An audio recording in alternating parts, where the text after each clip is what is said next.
My interest was to document the process of innovation and the development of technology through the human story.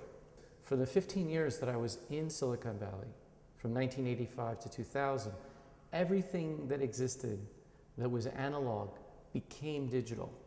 And this was the beginning of an era that has changed every aspect of human life, from medicine to education to entertainment, the entire economy, manufacturing, everything was transformed by digital. For me, the story of the digital revolution and the geniuses that invented all this technology is no different than any other human story.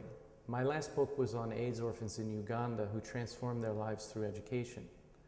These people invented new technology that transformed our lives and created tools that improve human life.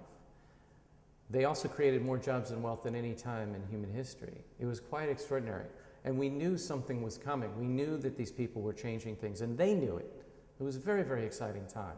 But it was also a difficult time, and it was a time of great sacrifice and incredible hard work. And I think what's not understood by the larger public is how much is involved and how hard it is to innovate and create new technology.